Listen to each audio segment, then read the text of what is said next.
ಸಂಚಿಕೆಯಲ್ಲಿ ನಾವು ಭುಜಂಗಾಸನವನ್ನ ಯಾವ ರೀತಿ ಸರಿಯಾದ ಕ್ರಮದಲ್ಲಿ ಮಾಡಬೇಕು ಮತ್ತೆ ಸಾಮಾನ್ಯವಾಗಿ ಇದನ್ನು ಮಾಡುವಾಗ ಮಾಡುವ ತಪ್ಪುಗಳೇನು ಅನ್ನುವುದನ್ನ ನೋಡೋಣ. ಭುಜಂಗಾಸನ ಹೆಸರೇ ಹೇಳುವ ಹಾಗೆ ಇದು ಹಾವು ಹೇಗೆ ಹೆಡೆಬಿಚ್ಚಿ ನಿಂತ್ಕೊಳ್ಳುತ್ತೋ ಅದೇ ರೀತಿ ನಾವು ಹೊಟ್ಟೆಯ ಮೇಲೆ ಮಲಗಿ ತಲೆಯನ್ನ ಎತ್ತಿ ಮಾಡುವಂತಹ ಒಂದು ಆಸನ. ಈಗ ಇದನ್ನ ಯಾವ ರೀತಿ ಮಾಡಬೇಕು ಮತ್ತೆ ಜೊತೆಗೆ ಅದರಲ್ಲಿ ಸಾಮಾನ್ಯವಾಗಿ ಮಾಡುವ ತಪ್ಪುಗಳೇನು ಅನ್ನುವುದನ್ನ ಕೂಡ ನೋಡೋಣ. ಮೊದಲು ಹೊಟ್ಟೆಯ ಮೇಲೆ ಮಲಗಬೇಕು. ಈ ರೀತಿ ಮಲಗಿ ಭುಜಂಗಾಸನಕ್ಕೆ ಮೊದಲು ಪ್ರಿಪರೇಟರಿ ಪೊಸಿಷನ್ ಮಕರಾಸನವನ್ನ ಮಾಡ್ಕೋಬೇಕು. ಮಕರಾಸನ ಇದು ಒಂದು ರಿಲ್ಯಾಕ್ಸೇಷನ್ ಪೊಸಿಷನ್. ಈ ರೀತಿ ಒಂದು ಕೈ ಮೇಲೆ ಮತ್ತೊಂದು ಕೈಯನ್ನ ಹಾಕಿ ಹಣೆಯನ್ನ ಕೈ ಮೇಲೆ ಟಚ್ ಮಾಡಬೇಕು. ಈ ರೀತಿ ಕಾಲನ್ನ ರಿಲ್ಯಾಕ್ಸೇಷನ್ ಪೊಸಿಷನ್ ನಲ್ಲಿ ಇಡಿ. 3-4 ಬಾರಿ ಉಸಿರಾಟ ಮಾಡಿ.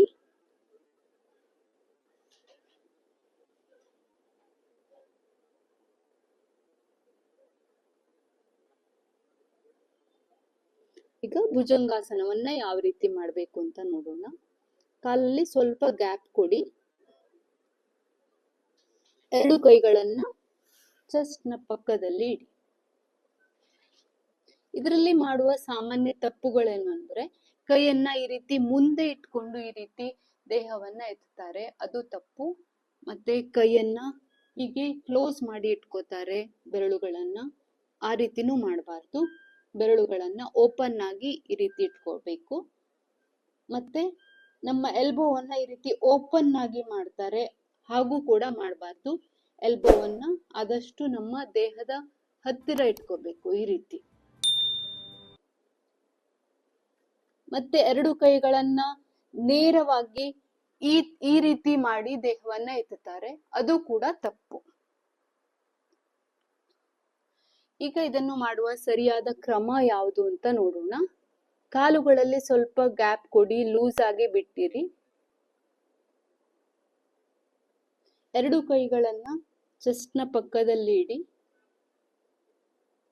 ಎಲ್ಬೋವನ್ನ ಆದಷ್ಟು ದೇಹದ ಪಕ್ಕದಲ್ಲಿ ತನ್ನಿ ಈ ರೀತಿ. ಮೊದಲು ಹಣೆಯನ್ನ ನೆಲಕ್ಕೆ ಈ ರೀತಿ ಟಚ್ ಮಾಡಿ. ಇದರಲ್ಲಿ 1 ಬಾರಿ ಡೀಪ್ ಬ್ರೀತಿಂಗ್ ಅನ್ನ ಮಾಡಿ. Inhale, exhale. ಈಗ ನಿಧಾನಕ್ಕೆ ಹೊಟ್ಟೆಯಿಂದ ದೇಹವನ್ನ ಮೇಲೆತ್ತಿ ಈ ರೀತಿ.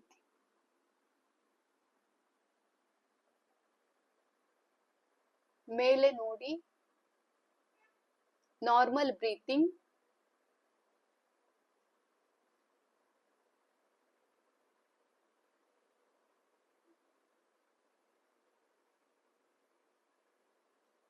ರಿಲ್ಯಾಕ್ಸ್. ನಿಧಾನಕ್ಕೆ ಹಣೆಯನ್ನ ಮ್ಯಾಟಿಗೆ ಟಚ್ ಮಾಡಿ. ಫಸ್ಟು ಕಾಲುಗಳನ್ನ ರಿಲ್ಯಾಕ್ಸೇಷನ್ ಪೊಸಿಷನ್ ನಲ್ಲಿ ಇಡಿ. 2 ಕೈಯನ್ನ ಈ ರೀತಿ ಮಾಡಿ ಮಕರಾಸನ. ರಿಲ್ಯಾಕ್ಸ್.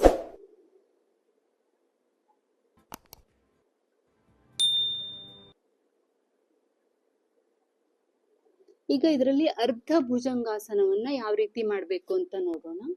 2 ಕೈಗಳನ್ನ ಚೆಸ್ಟ್ ಪಕ್ಕದಲ್ಲಿ ಇಟ್ಟು ಈ ರೀತಿ ನಾವು ಎಲ್ಬೋವನ್ನ ಟಚ್ ಮಾಡಿ ಈ ರೀತಿ ಇಡಿ. ಕೈಯನ್ನ ಹಣೆಯನ್ನ ಮೊದಲು ಮುಂದೆ ಟಚ್ ಮಾಡಿ, ಕಾಲನ್ನ ಕಂಫರ್ಟೇಬಲ್ ಪೊಸಿಷನ್ ನಲ್ಲಿ ಇಡಿ. ನಿಧಾನಕ್ಕೆ ನಮ್ಮ ಮುಂದಿನ ಭಾಗವನ್ನ ಮೇಲೆತ್ತಿ ಈ ರೀತಿ.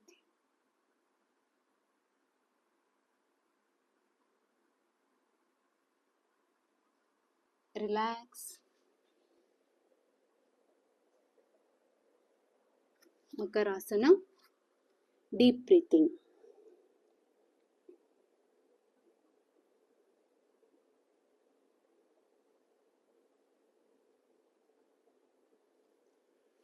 ಈಗ ನಿಧಾನಕ್ಕೆ ದೇಹವನ್ನ ಒಂದು ಕಡೆ ತಿರುಗಿಸಿ